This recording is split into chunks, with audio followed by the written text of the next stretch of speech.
Hola, buenos días. Bueno, bienvenidos a este nuevo webinar de IRAM.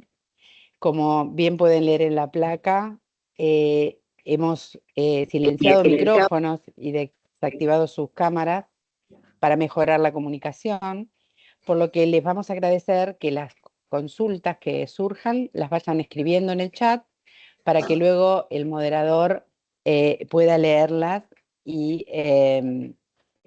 ser respondidas por los disertantes. También les informamos que esta presentación está siendo grabada para registro del Instituto IRAM.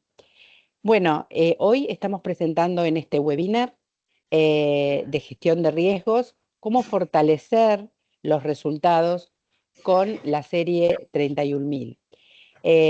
Antes de seguir y de presentar a los disertantes, quiero agradecer a la Cámara Argentina del Software que nos apoya en este webinar. A continuación los voy a dejar con los disertantes. En primer lugar, vamos a tener al coordinador del comité, Ezequiel Acuña, profesional de IRAM. Y en segundo lugar, nos está acompañando el ingeniero Jorge Ceballos, investigador de la Universidad de Belgrano y auditor en la Unidad de Auditoría Interna del Ministerio de Educación e Innovación de CABA. Así que bienvenidos. Ezequiel, si querés abrir tu micrófono y tu cámara, podés comenzar. Hola, ¿qué tal? Buen día. Esto ya se está compartiendo, ¿verdad? ¿Estamos viendo todos? ¿Cristina? Entiendo que sí, entiendo que sí. Buenísimo, buenísimo. Muchas gracias, Sí, Jorge. sí. Genial. Entonces, vamos a empezar con lo más básico. Bueno, primero los disertantes, como bien comentó Cristina, Jorge Ceballos y yo. Y vamos arrancando bien desde lo básico, ¿no? Básicamente, ¿quiénes somos? El INAH es el organismo de normalización de Argentina y primer organismo de normalización en América Latina. Nuestra institución fue fundada como una asociación sin fines de lucro en 1935 y vale aclarar que somos una organización no gubernamental. Este dato será relevante un poquito más adelante. Como se menciona, también somos el organismo de Perdón, Ezequiel, certificación. discúlpame. Decime. Ezequiel, tenés que tomar el control, tenés que poner controlar arriba para poder pasar las filminas.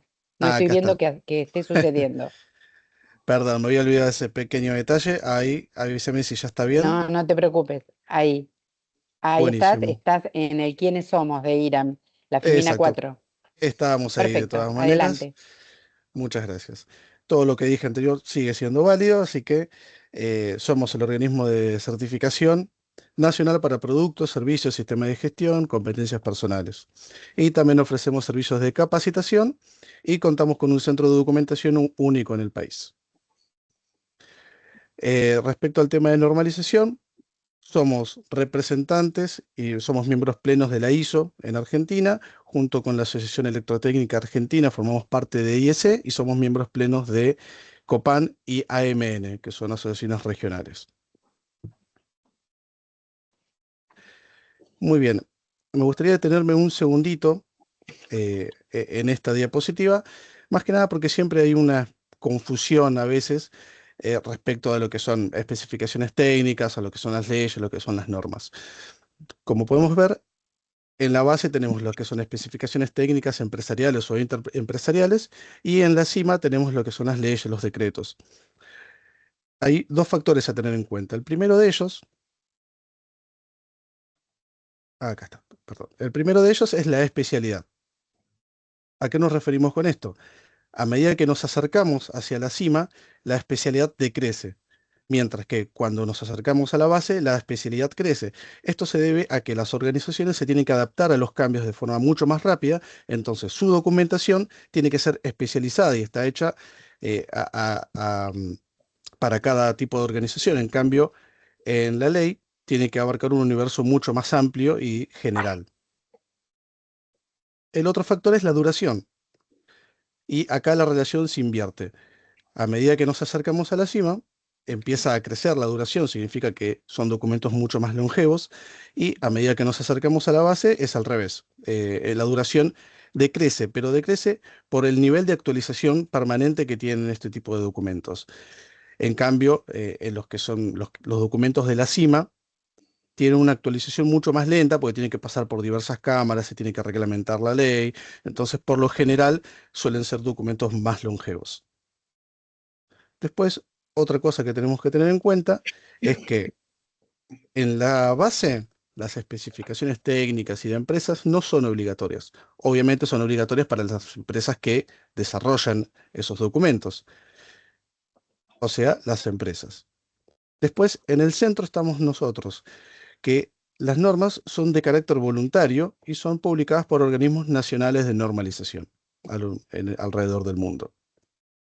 Y después tenemos en la cima, como ya habíamos dicho antes, todas las que son obligatorias y son publicadas por organismos gubernamentales, nacionales, provinciales y municipales. La ventaja que tenemos al estar en el centro es que, si bien son documentos que permanecen varios años vigentes, tenemos procedimientos para poder actualizarlos y adaptarnos al contexto del momento. Por otro lado, para ir enmarcando un poco esto, en el ámbito nacional, a partir del decreto 1474 del 94, se crea el Sistema Nacional de Calidad. Y esto va tomando cuerpo a partir del 2018 con la creación del Consejo Nacional de Normas, Calidad y Certificación, que, em, que designa al Organismo Argentino de Acreditación, al OAA, y al IRAN se designa como el organismo de normalización. Todo esto, a grandes rasgos y muy por arriba, conformaría lo que se va a llamar la infraestructura de la calidad. Y bueno, la pregunta principal, ¿qué es una norma? Podemos hacer como tres relaciones. Las básicas, o sea, respecto al contenido técnico, pueden ser básicas, terminológicas, de productos, servicios, lo que sea. Después, en relación al proceso, hablamos de organismos nacionales cuando se hace una norma IRAN, por ejemplo, o regionales o internacionales. Y después, con relación al estatus social, hablamos de voluntarias y obligatorias. Y acá, como recordarán, en la jerarquía de documentos, vimos que las normas en realidad son voluntarias, pero a menos que una ley, decreto o resolución la mencione o la referencie, cuando pasa eso, la norma, su aplicación, su implementación se convierte obligatoria. Entonces podemos decir que la norma es un documento que surge del trabajo de un grupo de especialistas que acuerdan condiciones mínimas que debe tener un producto, un servicio o un sistema de gestión. En normalización, nosotros actualmente ahora contamos con más de 270 organismos técnicos, con representación de diversas partes interesadas, que por lo general es el consumo, la producción y los intereses generales, con la ayuda del gobierno también como ente regulador. Específicamente en nuestro subcomité de gestión del riesgo, y ahí les puse también la imagen del ISO TC 262, que es el TC en ISO que lleva todo este tema, en el cual nosotros participamos. Tenemos publicadas vigentes como normas referentes, la IRAN ISO 73, la 31000 y la 31010, aunque también fuimos pioneros en este tema de gestión del riesgo con la 17050 y 51, que actualmente también siguen vigentes.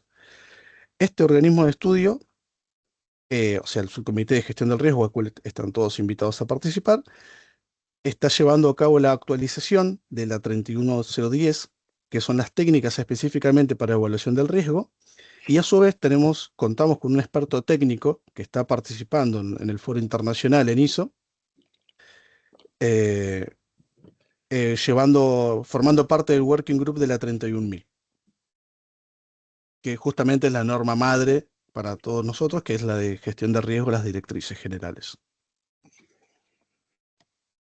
A su vez, este organismo de estudio también fue responsable, junto con UNIT, que es el Instituto Nacional de Uruguay, de la traducción y la publicación del manual de aplicación de la ISO 31000.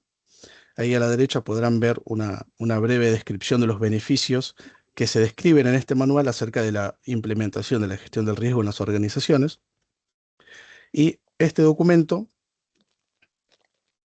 lo pueden adquirir. Ahí tenemos el link, después veo si lo podemos subir en el chat, para, en el caso de que lo quieran obtener, se pueden comunicar con el centro de documentación.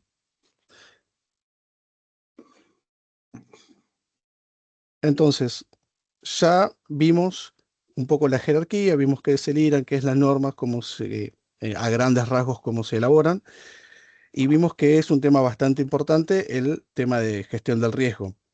Y no solo es importante, sino que es transversal a cualquier tipo de actividad u organización. Entonces, ahora yo les voy a mostrar una especie de popurrí de normas para que podamos ver la diversidad de temas en los que aplica. Tenemos, por ejemplo, de dispositivos médicos, nanotecnología, dispositivos médicos otra vez, software, en la parte de IT, sistemas espaciales, información y documentación en la industria del petróleo. Después tenemos, perdón, ahora sí. Ahí está. Tenemos sobre el ciclo de vida. También tenemos normas que están vinculadas, o sea, ISO está desarrollando normas vinculadas a la gestión del riesgo legal y a la gestión de riesgo en viajes. Y también tenemos, hay normas que se están desarrollando sobre la gestión del riesgo vinculada a la inteligencia artificial.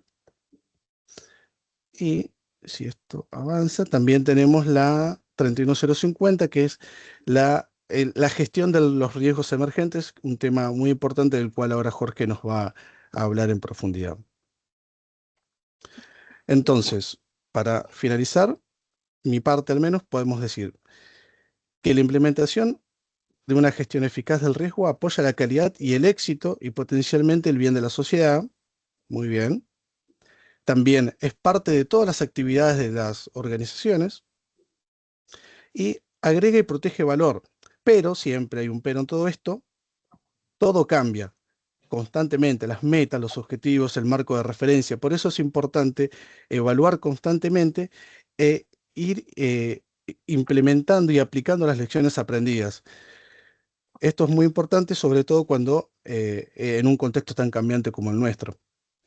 Ahora yo le voy a ceder la palabra a Jorge, que nos va a hablar específicamente de la 31000 y después puntualmente de la 31050, que es la de riesgos emergentes. Jorge, ¿Me escuchan bien? Buenos días a todas y todos. ¿Me escuchan? te escuchamos. Perfecto. Paso a compartir yo Buenos la pantalla. días, Jorge, ¿Qué bienvenido. tal? Muchas Ahí gracias. arriba, a la derecha, tenés que poner controlar. Perfecto. Ahí A la tengo izquierda, perdón. a la izquierda controlar yo. Sí. Controlar. Perfecto. Paso a compartir pantalla.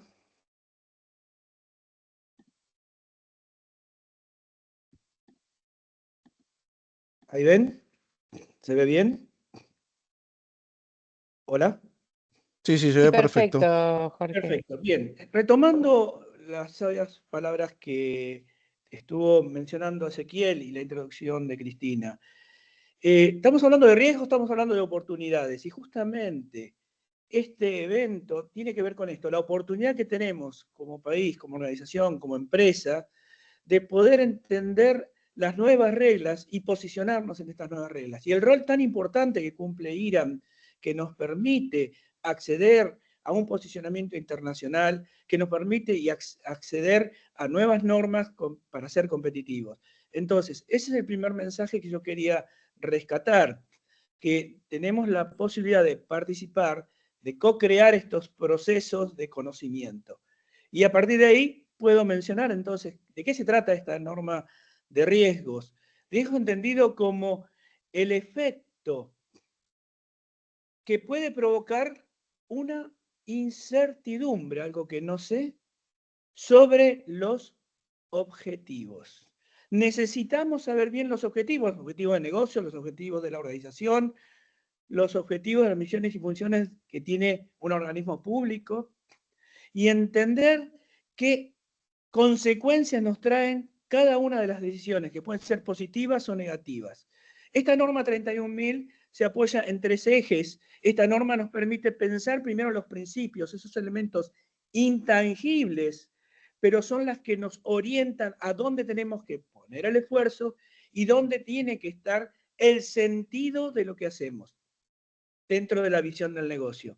Por eso tiene que ser un modelo que esté integrado, que esté estructurado, que sea exhaustivo en la información que tenemos, adaptado a cada momento, a cada espacio, a cada contexto, que sea inclusivo. No puedo decir, yo hago este riesgo y no tener en cuenta lo que me pasa al lado. Por supuesto que en el avance del estudio va a ser progresivo, evolutivo, dinámico, como dijo Ezequiel, con la mejor información disponible, y sabemos que dependemos del factor humano y cultural, que es la cultura lo que permite ver o abrir el espectro de la visión de los riesgos. Y por supuesto la mejora continua. A partir de ahí nos da la norma un marco para poder estructurar la gestión del riesgo y un proceso de gestión de riesgos. Esa tríada es la que vamos a entender necesaria para construir un sistema que gestione los riesgos, sino que los riesgos nos gestionen a nosotros. Cuando hablamos del marco de referencia, hablamos de tener una buena comprensión de la organización y su contexto, de entender cómo articulamos los compromisos que tenemos que trabajar cuando diseñamos la gestión de riesgo, cómo diseñamos la asignación de roles y hacerse cargo, un punto débil que tienen las organizaciones. Entonces, eso lo pone de manifiesto la norma, cómo asignamos recursos en función del objetivo que queremos lograr, cómo establecemos el sistema de comunicación, otro punto débil de los seres humanos, la comunicación eficaz, y cómo continuamente consultamos para retroalimentar este sistema. Tiene que estar adaptado continuamente y buscar la mejora continua. Estos 5 ejes de integración, diseño, implementación, valoración y mejora son los que nos permiten demostrar que hay liderazgo y compromiso. A partir de ahí, podemos hablar que de este liderazgo y compromiso, la norma nos da las pautas, los criterios, cómo tenemos que integrarnos, cuál es el proceso iterativo de integración en cada contexto, nos da una pauta de cómo diseñar las planificaciones, cómo diseñar los criterios, las tablas, las ponderaciones, cómo diseñar los formatos de la compilación del dato, la información, el procesamiento, y luego cómo implementar cada uno de estos ciclos iterativos de análisis, valoración y toma de decisiones de tratamiento del riesgo. En esa valoración tendremos que ir ajustando continuamente criterios, haciendo mucho benchmarking, porque en definitiva no es más que un número frío que hace una multiplicación de 2 factores, 3 o 4 factores, pero tenemos que tener la certeza de que ese número nos lleva al lugar donde queremos ir.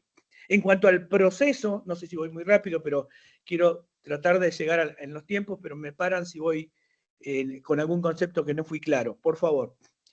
En cuanto al proceso, es una actividad sistemática donde hay una entrada que es datos del contexto que quiero analizar y hay una salida que son los riesgos gestionados.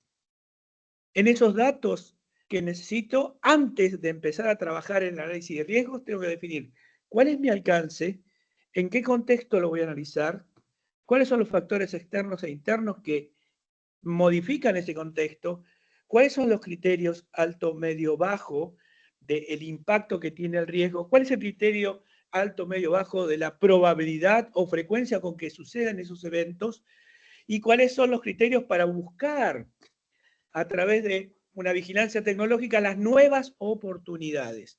En eso no nos perdamos de vista que esto no es algo ni bueno ni malo, es ese momento culminante antes de tomar esa decisión. Y esta herramienta es muy, muy potente en cualquiera de las disciplinas que la querramos aplicar, desde la salud, el medio ambiente, lo que es la parte que hoy está tan en boga sobre las tecnologías de la información, la producción. En cualquier espacio puedo utilizar esta metodología, es universal, es transversal, aprovechémosla. Necesita definir una política, necesita definir procedimientos y necesita definir prácticas. Voy a tener actividades de comunicación y consulta, saber cuáles son los canales que tengo que ir a buscar esa información, que me tienen que traer esa información, que yo tengo que llevar esas decisiones tomadas para comunicarlas. Tengo que tener continuamente metodologías para analizar contexto. El PESTEL es una metodología muy buena para el contexto externo. Las 5M, método, mano de obra, máquina, medio ambiente, materiales, es muy buena metodología para conocer el contexto interno.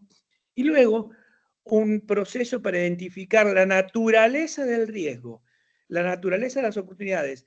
¿Por qué sucede lo que sucede? Tengo que conocer del tema que estoy estudiando. No es una metodología que se resuelve con un Excel solamente. Es algo que necesita del conocimiento específico de por qué son los acontecimientos que están sucediendo en cada proceso, en cada actividad.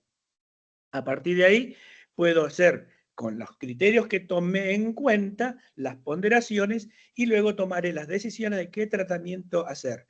Básicamente, aceptar el riesgo, tratar de reducir el riesgo, tratar de buscar no exponerme al riesgo. Siempre voy a tener que tomar alguna de esas decisiones. Entonces, o lo reduzco, voy a tener un riesgo residual, o no me expongo, entonces no estoy expuesto a ese riesgo, no voy a tener que tomar ninguna acción, o lo traslado. Puede ser que haga un traslado en lo que hace, por ejemplo, a una compañía de seguros que asume parte de ese riesgo, o comparto parte de ese riesgo con otra institución. Dentro de ese proceso, la comunicación y consulta es una actividad constante a lo largo de todo el proceso de gestión de riesgos, definiendo bien cuál es el alcance, contexto y los criterios que voy a usar, cómo voy a hacer esa evaluación, esa identificación específica, cómo hago ese análisis pormenorizado y qué ponderación, qué valoración le doy a cada análisis que realicé. Luego tengo que tomar esas decisiones de tratamiento, un seguimiento y una revisión continua. Registros e informes para tomar decisiones sobre lecciones aprendidas. En caso particular de hoy, vamos a adentrarnos en un desafío mayor y acá los convocamos a todos los presentes a ser constructores de la adopción argentina de esta norma. IRAM la va a adoptar a partir del año que viene en su programa, corregime Ezequiel, de tratamiento para la normalización de esta especificación técnica que es muy potente. Muy potente porque los riesgos hoy intuitivamente todos sabemos manejarlos, pero ¿qué capacidad tenemos para visualizar el próximo escenario que tenemos que enfrentar? ¿Qué capacidad podemos aprender sobre algunas metodologías que nos anticipen situaciones que hoy no son riesgosas, pero que su tendencia podría provocarnos un acontecimiento que sí empecemos a tomarlo en cuenta? De eso se trata esta norma, de cómo lograr gestionar los riesgos emergentes para mejorar la resiliencia, esa capacidad de adaptarnos y adoptar nuevas metodologías para esa sobrevivencia. Este riesgo emergente es algo que por falta de datos, porque hay información que no es totalmente verificable, son novedosos, nos faltan ciertos conocimientos. Entonces, ¿cómo hacemos para poder visualizarlos? Estos riesgos para tener una mayor potencialidad de cómo van a ser esas nuevas amenazas, cómo van a ser esas nuevas oportunidades, dónde las voy a buscar y cómo estos riesgos emergentes son parte de la organización. Empezamos a adoptarlos en nuestro ADN. Entonces, ¿cuáles son esos cambios? ¿Cómo identificar esas circunstancias del contexto, del entorno, que dicen, esto que es el status quo, la tengo que ver venir cómo viene? Ese rinoceronte que lo tengo adelante, pero que no tengo la capacidad de visualizarlo. ¿Cómo me corro del punto ciego que tenemos todos, que hay un lugar en el campo visual que no nos deja ver?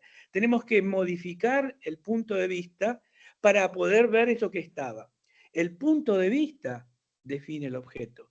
Lo que tengo que aprender de la información que cuento, cómo hacer la traspolación para ese nuevo escenario. Cómo me corro de ese punto ciego para visualizar lo nuevo. Esta gestión de riesgo tiene que estar centrada en el conocimiento. Esto tiene que basarse en la necesidad de tener muchos datos de información verificable, tendencias, para que yo pueda hacer una especie de vigilancia y una búsqueda proactiva, más que activa, proactiva, ir a provocar la búsqueda.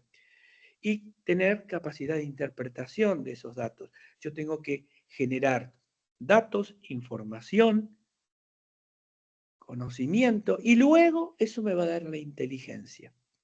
Eso es lo que estamos tratando de buscar con esta nueva metodología. Muchas de las cuestiones son de sentido común, pero puestas ordenadamente nos van a llevar a ese resultado que estamos buscando. Entonces, tengo que estar con una nueva actitud para análisis continuo de circunstancias. Tengo que estar buscando continuamente el desarrollo de ese conocimiento. Tengo que proporcionar esa inteligencia para tomar decisiones estratégicas. Dígame si no es importante entonces esta norma a la hora de decir cuál es la filosofía que va a adoptar la empresa para ser resiliente. Tengo que tener esa capacidad para identificar cambios, poner mucho foco en identificar esas nuevas vulnerabilidades que me aparecen porque tengo nuevas amenazas. Y no cambian nada los principios de la 31.000, eso es lo que también tiene muy favorable, que se basa en la misma metodología de la ISO 31.000. Yo les pregunto, pensemos un poquitito, ¿qué les surge si comparamos un estado sólido, un estado líquido o un estado gaseoso? A ver en el chat, alguien que me ayude con el chat. ¿Qué sienten si yo digo, esto es un estado sólido, esto es líquido, gaseoso? ¿Me pueden compartir en el chat? De paso, cargo combustible. Vamos a ver si alguien se anima. A A ver. ver. Gracias, Cristina, gracias. ¿Vamos bien, Cris? Muy bien, perfecto, Jorge. Bueno, a ver qué estaban poniendo en el chat, porque esto lo construimos juntos. Esto es otro concepto que nos vino en la nueva modernidad. Aquí se están animando y alguien dice estado de la materia, el Bien, orden, el las orden. moléculas. Muy bien. Alguien dice, supongo que se refiere a la certeza de los estados de la ¿Qué materia que hiciste en la dependen del certeza? contexto, ¡Apa! temperatura, distribución de moléculas, ¡Qué rigidez de las bueno! moléculas, orden y ¿Cuántos conexión de los siglos? elementos, wow. Y dependiendo del Entonces, contexto, se puede transformar en un estado u otro. excelente. ¿Vieron que saben de riesgos emergentes? Entonces, ¿en qué estado estamos hoy en este mundo 2024? ¿Estamos en un estado sólido? ¿Nuestro contexto es sólido? ¿Nuestro contexto es líquido? ¿O nuestro contexto es gaseoso? ¿Esas moléculas están estáticas? ¿O se van adecuando a cada circunstancia? ¿O hay circunstancias impredecibles que tienen que estar saliendo a cualquier lugar? Entonces, este mundo que es volátil, en un ambiente muy cambiante, con una incertidumbre constante, no hace falta mencionar las realidades que estamos mencionando en este momento, muy complejo de poder interpretar cada una de las situaciones, no es lineal y muy ambiguo. Eso es lo que les está enfrentando, en mi mirada, esta realidad. No es ni sólido, como era siglos atrás, ya no es más líquido. Creo que estamos en un mundo gaseoso. El líquido se adecua a cada molde, a cada lugar canal que está circulando. Acá no hay canales. Y acá hay muchísima energía puesta en juego y las moléculas tienen tanta energía que no se sabe dónde se va a dirigir y a partir de ahí es donde necesitamos tener otras herramientas si queremos tener esa resiliencia.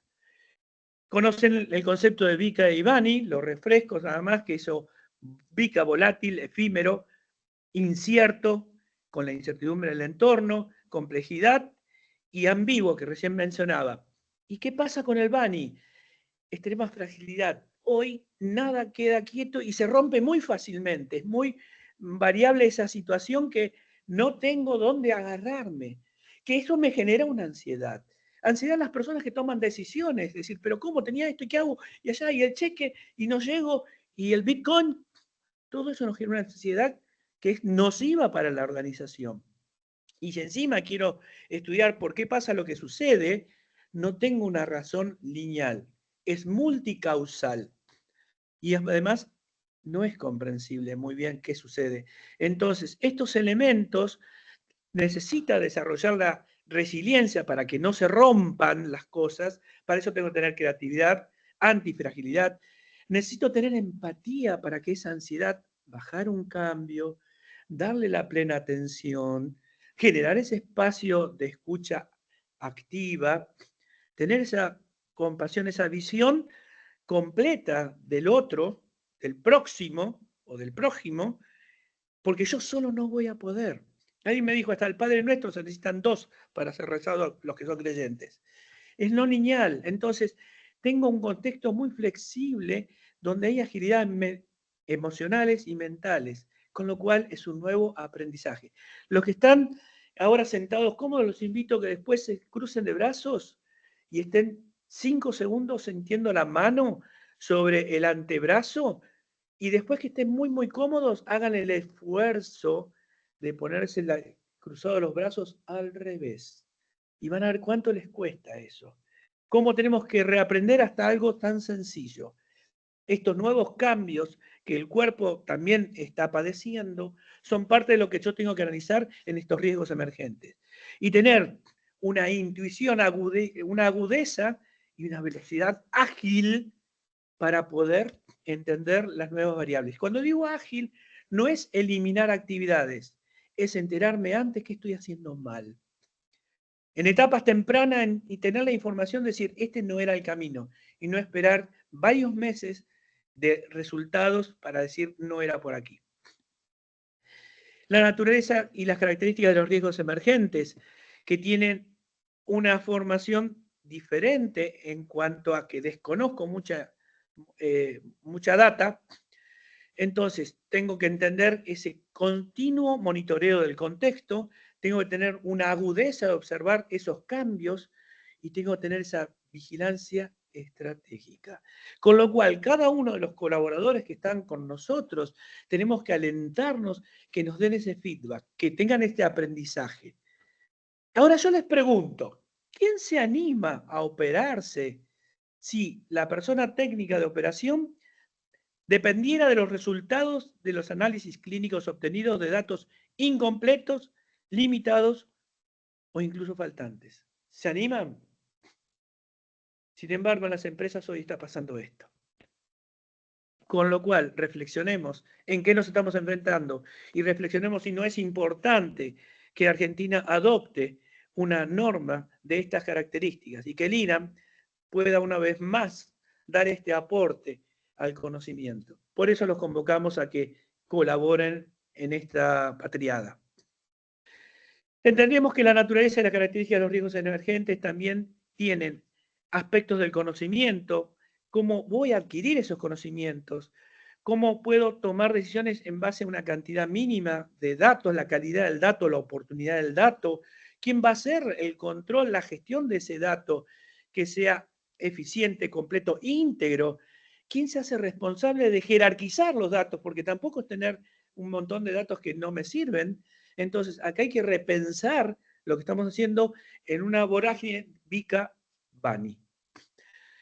¿Cómo voy a tener un aspecto de medición teniendo en cuenta que tengo que tener una metodología sistemática que sea confiable para poder decir que estos datos que estoy recibiendo me van a permitir tomar decisiones de riesgos emergentes, para tener nuevas tendencias de probabilidades, nuevas tendencias de impacto?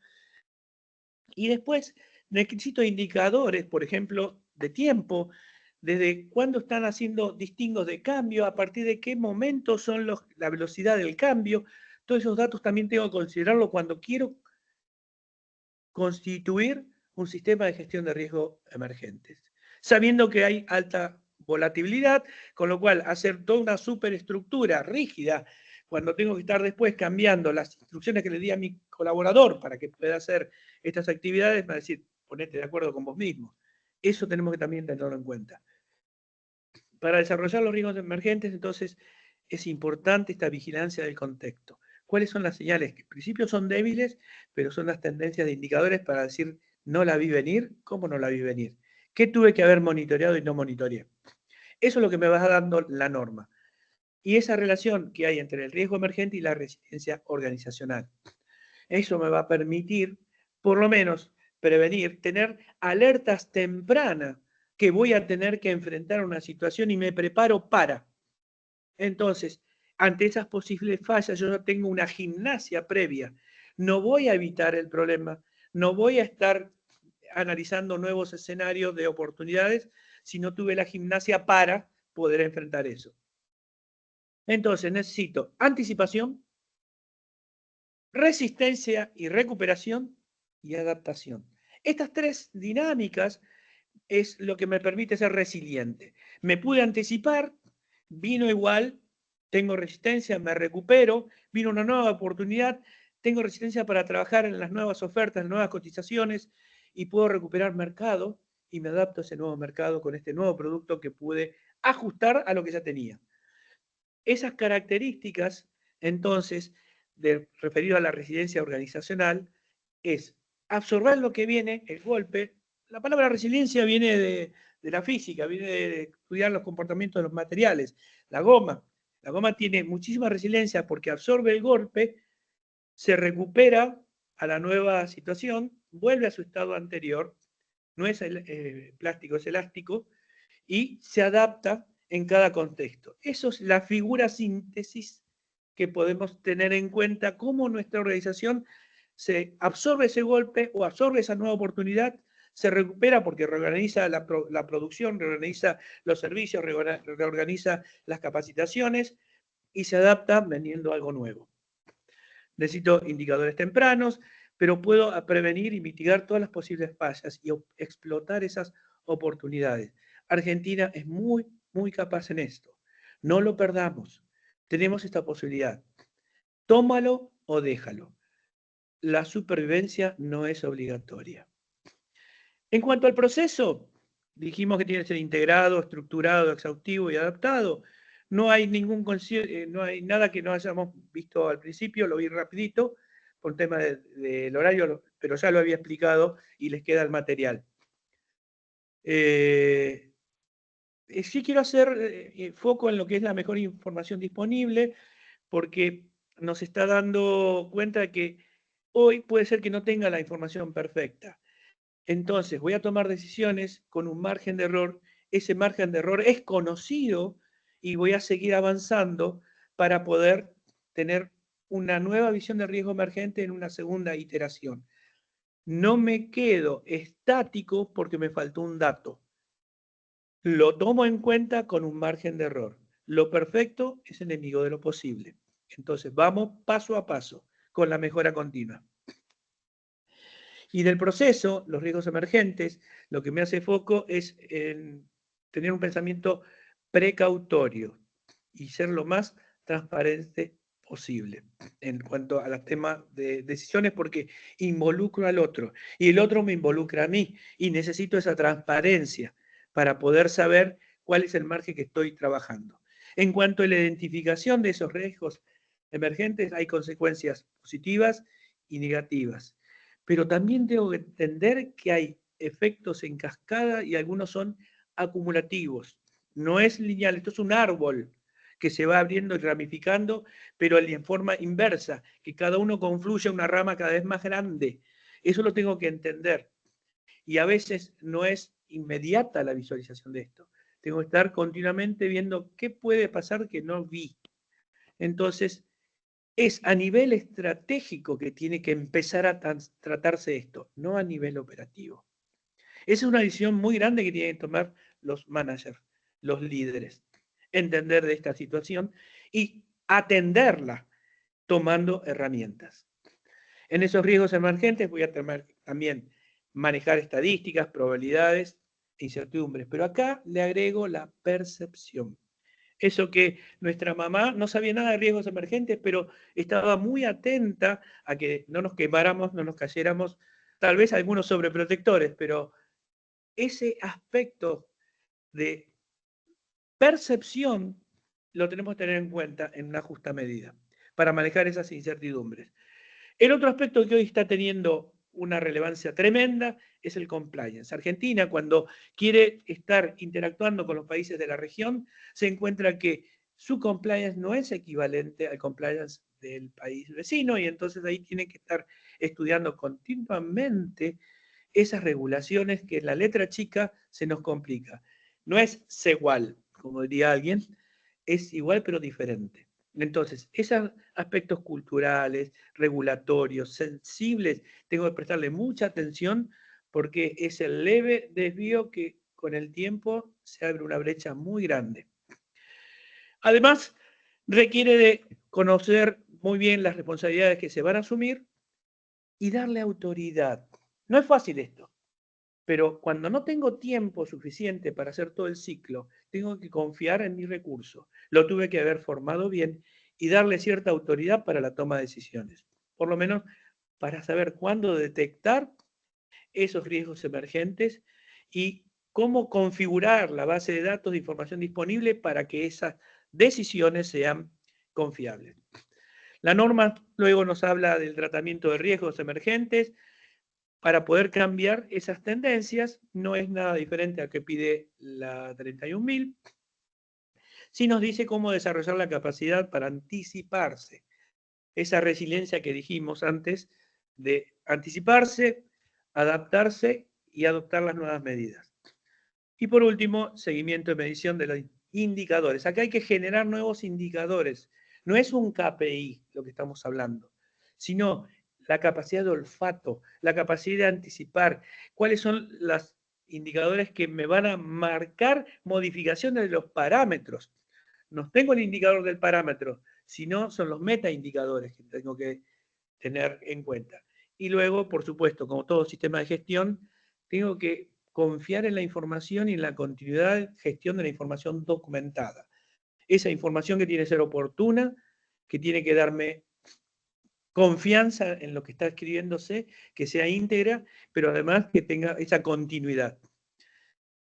Y termino con esta mirada. Fíjense ustedes, este gráfico me va dando cuenta de que yo tengo un status quo, una línea horizontal, en el eje Y tengo las situaciones de las funcionalidades que estoy haciendo en mi empresa, o de los servicios que doy en mi empresa, o en el organismo público que está dando ciertas garantías al ciudadano. Hasta que aparece un evento. En el segmento A no pasa nada, estamos todos tranquilos navegando en aguas muy calmas. Hay un evento que empieza a hacer turbulencia, pero que no lo percibo. Hasta que en el punto 1 aparece ya el riesgo como algo inminente. Yo tuve un tiempo B que me fue dando en ese eje X, no se ve bien abajo la X, ese tiempo A, B, C, D, E es el eje X. Tengo un segmento B que yo podría o no haberme anticipado a ese evento de riesgos. Suponiendo que yo no hice nada, aparece el riesgo, infelizmente aconteció, y en eso yo perdí parte importante de mis funcionalidades, perdí parte importante de mis servicios, dejé de dar parte de lo que yo tenía razón de ser de la unidad que estoy trabajando. Y para volver a estar trabajando en las condiciones anteriores a que se haya dado el evento, estuve perdiendo un tiempo C más D. En el C tuve que absorber y resistir, y en el D tuve que empezar a recomponer y recuperarme. Entonces, ¿cómo hacemos para que estos tiempos y estos eventos achicarlos? Porque cuanto más grande sea esa pérdida, corre el riesgo del colapso de la organización. Es ahí donde la norma nos da herramientas para achicar esta superficie. Fíjense que tenemos que tener entonces una relación entre la pérdida y la recuperación. ¿Cuál es el evento disruptivo? ¿Cómo no me di cuenta? ¿Cómo no la vi? ¿Y cómo influyen los atributos que yo tengo para poder recuperarme? Entonces, por un lado analizo lo que va a venir, pero por otro lado miro adentro qué capacidad tengo para lo que va a venir. No alcanza solamente con decir, me parece que va a llover porque se levantó una golondrina. Necesito saber que si va a llover, ¿qué hago yo con eso? ¿Y cómo hago para que en esos escenarios estar preparado? Entonces, estoy en el Sahara, no pasa nada. Hace unos meses salió la gran noticia que hubo una tormenta tan grande que se formaron lagos en medio de los médanos del Sahara. Entonces, tengo que buscar cómo navegar estas curvas para buscar el punto de equilibrio entre la capacidad de observación de los riesgos emergentes, la capacidad de absorberlo y la capacidad de reaccionar. Esas son las ecuaciones que tengo que estar buscando para que el límite de prueba de estrés sea lo más corto posible. Entonces, con esto, no sé si quedó alguna duda del gráfico, igual les va a quedar a ustedes este material. Pero me parecía que sintetizaba no solo lo que tengo que anticiparme, no solo lo que tengo que reaccionar, sino cómo puedo ir a la mejora, a la situación de la curva A, que estoy mejor que antes. Entonces, es esto parte de aprovechar y transformar una crisis en una oportunidad para estar mejor que la situación anterior. Una definición que dice que una organización resiliente debe ser capaz y estar preparada para anticipar, responder y adaptarse a los cambios planteados por el contexto, tanto en los riesgos emergentes negativos como las innovaciones. ¿Son todas positivas? Entonces, esto es lo que yo quería compartirles. Hay una serie de elementos de mejora la resiliencia gestionando los riesgos emergentes, cómo mejoro la visión, el liderazgo, la asignación y despliegue de los recursos, cómo coordino disciplinas en la gestión de riesgos emergentes y qué capacidad tengo de mantener la mejora continua. De parte de todo el equipo de IRA, que estamos trabajando en la normalización de los riesgos, le damos muchísimas gracias. Queremos invitarlos a colaborar en forma conjunta para un país mejor, para una Argentina con más argentinos que estemos bien. Muchas gracias, Jorge. Excelente tu presentación. La verdad que es un tema muy interesante y muy necesario. Antes de leerte las primeras consultas que tenemos aquí, te voy a hacer yo unas preguntas que me quedan ahí en relación a la aplicación de esta norma, ¿no? Dos relacionadas. Una, ¿qué rol crees que juega en esto el uso de la inteligencia artificial? Y si la tecnología, las industrias 4.0, ¿en qué pueden ayudar a la organización con esta herramienta? Gracias por la pregunta. Estuve la semana pasada en el Eco Party, que es el evento más importante de Latinoamérica, que surgió a partir del corralito. Fíjense cómo se transforma algo negativo en algo positivo. Es el punto referente que tienen el Ethical Hacking. Y se comentó esto, justamente, cómo utilizar la inteligencia artificial para que cuando yo haga los Excel hay muchas aplicaciones que ya están haciendo análisis de riesgo, el problema es quién la configura. Ya tenga como salida la conexión con inteligencia artificial para que se pueda retroalimentar la misma matriz y anticipe riesgos emergentes. Pero tiene que estar alimentada con información muy confiable y la información confiable va a estar dada por gente que tenga conocimientos del tema. Necesitamos de las dos cuestiones, de la tecnología 4.0, pero necesitamos conocer muy bien cómo es el comportamiento de la problemática en salud, en alimentos, en distintas disciplinas, en dispositivos médicos.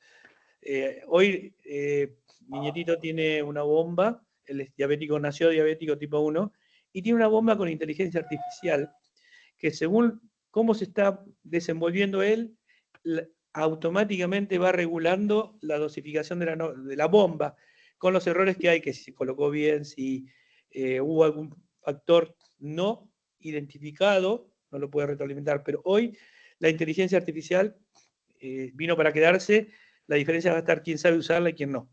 Pero sí, los riesgos emergentes, el próximo desafío es cómo diseñar software que retroalimenten los riesgos emergentes con inteligencia artificial.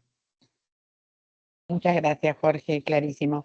Bueno, te leo la primera pregunta que dice si se puede implementar esta norma en una organización sin necesidad de haber implementado previamente otras normas ISO más generales como la ISO 9001 o 14001.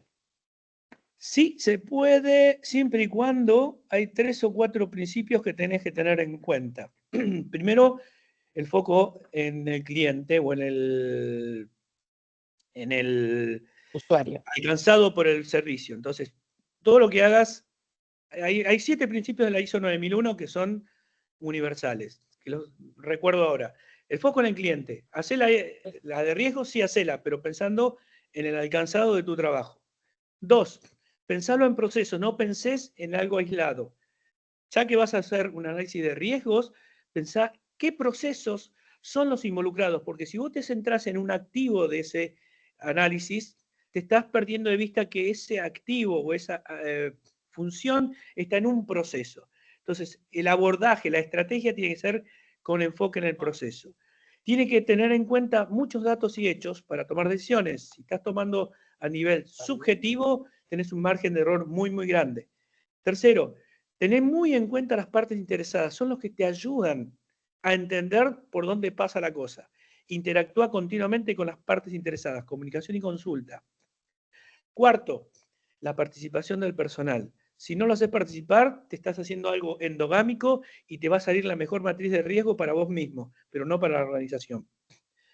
Quinto, tenés que tener muy en cuenta la mejora continua, con lo cual no te desanimes por el primero que hagas, hacelo cuanto antes, equivocate cuanto antes, hacelo rápido, hacelo ya, y después haz el segundo, y después el tercero.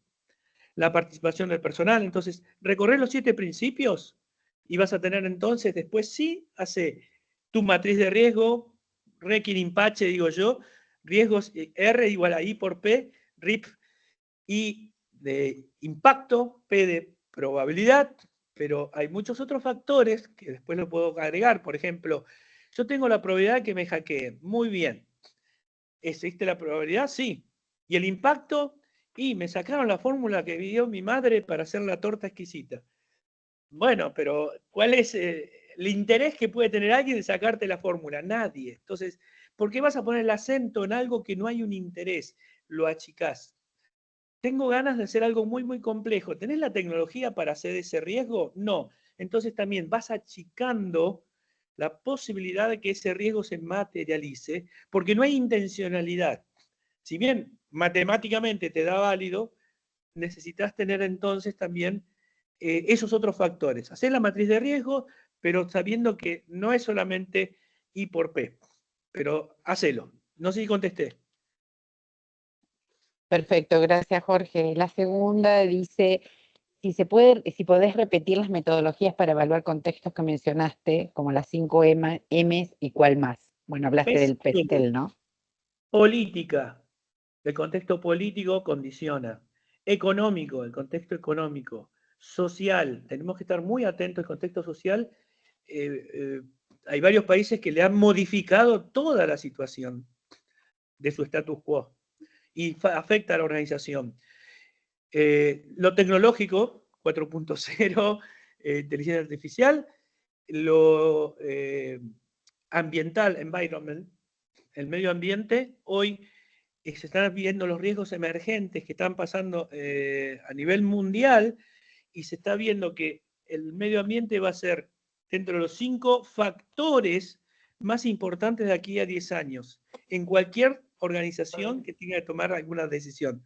Entonces, si ya sé que dentro de 10 años me van diciendo que lo más importante va a ser el medio ambiente, hoy me tengo que preparar para estar adaptado a ese nuevo riesgo que hoy todavía no es. Hoy puedo seguir trabajando, pero dentro de 10 años no. Y legal, el último, la L, PESTEL, legal. Perfecto, gracias, Jorge. Aquí me dice el invitado es Celdeiro. Celdeiro, entiendo que la 31.000 es una excelente práctica, sin embargo, no es certificable. ¿La 31.050 es igual? Bien, primero, nosotros tenemos en Argentina la norma IRAM, 17550 y 17551, que sí es certificable. Le falta una pequeña hora upgrade para este modelo 31050. No es certificable la 31050, es una guía de aplicación tomando como base la 31000, pero si quisiera certificarla, tendríamos que actualizar y para eso necesitamos que haya gente involucrada en la elaboración de una norma. Acuérdense, la norma es voluntaria y representa los intereses de las partes interesadas. Si no tenemos las partes interesadas, no puedo, Cristina, Ezequiel, o lo, que estemos ahí juntos, haciendo una norma de que no hay interés. Ahora, si hay interés, seguramente que mucha gente va a estar queriendo, quiero dos, quiero dos. ¿Me explico? No sé si te contesté. Perfecto, Jorge. Bueno, hasta acá, acá dicen que sí, que genial. Vamos por el upgrade de la 17551, nos dice No, pero aquí ahí está mi Guillermo maestro, no, eso Beck. lo dice mi maestro. Ahí está, puedo saludar con mucho honor a alguien que hizo camino sobre toda la normalización de riesgos. Alguien que trabajó mucho por el país y tuvo la responsabilidad de manejar el riesgo de hacer las auditorías de centrales nucleares. Así que realmente mi honor para Guillermo Bilic. Y la verdad hay que decir, Jorge, que en realidad la norma 17.550 fue estudiada, publicada antes de que la 31.000 existiera. Es decir, esta norma tiene 20 años casi, el 2005 es, y la verdad que es una excelente norma la 17.550 y 51. Así que la verdad que sí, son certificables. Acá están preguntando ese tema. Para los que están consultando acá nuevamente, Jorge, muchísimas gracias. Muchísimas gracias, Ezequiel, al equipo de la Gerencia de Normalización, Adriana Núñez, por toda la organización de este webinar. Y sí, les estoy comentando que en unos días más, no va a ser inmediato, vamos a estar enviando el resumen de la presentación, que la grabación sube después a nuestro canal de YouTube y les enviamos el link correspondiente. Así que cualquier consulta, dudas, ahí Ezequiel escribió el correo con quien pueden comunicarse. También pueden hacerlo a webinars@iram.org.ar. Así que muchas gracias a todos, buenos días y los esperamos en una próxima oportunidad. Muchas gracias. ¿Nos podemos quedar un minutito, Cristina? Si podemos entramos en otra, porque si no hay mucha gente, tenemos que cerrarla para poder terminar la grabación. Perfecto. Ahí estamos. Dale. Muchas gracias y hasta luego.